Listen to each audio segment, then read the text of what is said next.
She's the owner of Bird Bakery, famous for its exceptionally fresh cakes, pastries, and cookies. Say hello to Elizabeth Chambers. He's a self-described food nerd and the founder of Renegade Kitchen. Here's Dan Cullen. Hi, bakers. So judges, the theme for round one was feasts. Let's go see what the teams created.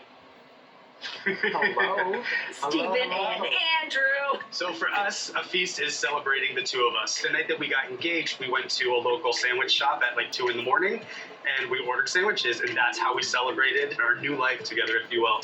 So this is just all veggies because I do not eat meat. yeah, not a meat eater. No. I love me some meat, so I have the mystery meat in there because it is from like. Because you can't decide on which meat it's going to be. Right. Exactly. I love that you used simple sugar glaze on some of that lettuce and on the top of the bun so that we're getting some highlights there. The light is catching it. That draws me in. And I love the sesame seed detail on the top. That was a nice touch. I love that it's a personal story.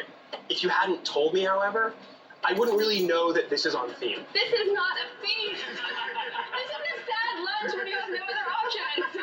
It's okay, sandwiches. Yeah. You're fine. I don't mean it. I do.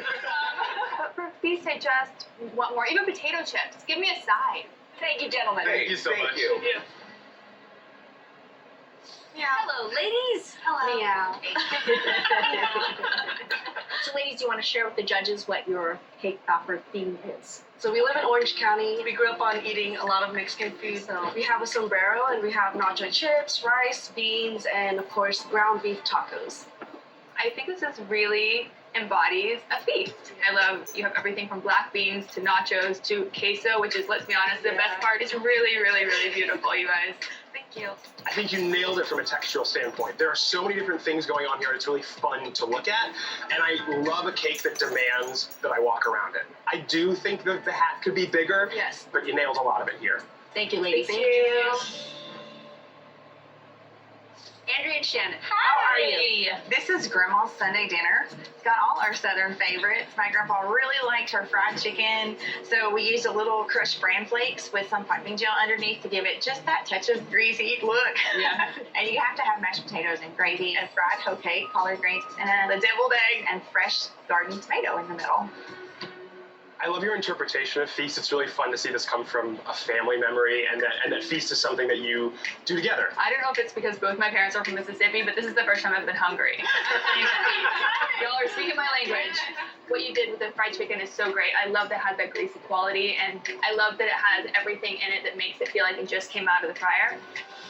Looking at the plate, I love that there's some dimension coming up too. I like that you've stacked 2 pieces of chicken there. It sort of elevates the look of the plate as well. I love some of the realistic qualities you've gotten, but you're sort of straddling the difference between cartoon and real there. I don't want to have to guess at some of the things on the plate. I love hoe cake. I wouldn't have known what that was until you told me. Sure. Thank Thank you, Donna.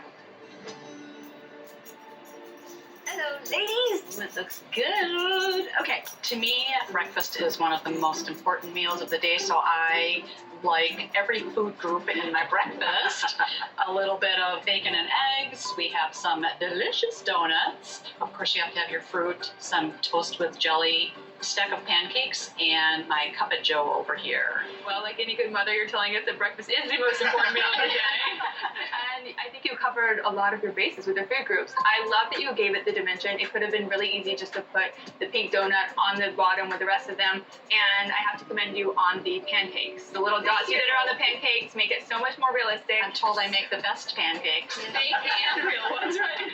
When it comes to the donuts, I want even more expansion. I want really round, really full, and maybe a glaze on those. I would have liked to see a little bit more sheen on the bacon because nobody wants dull bacon. We want greasy, delicious, crispy bacon. Thanks, ladies. Thank you. Our judges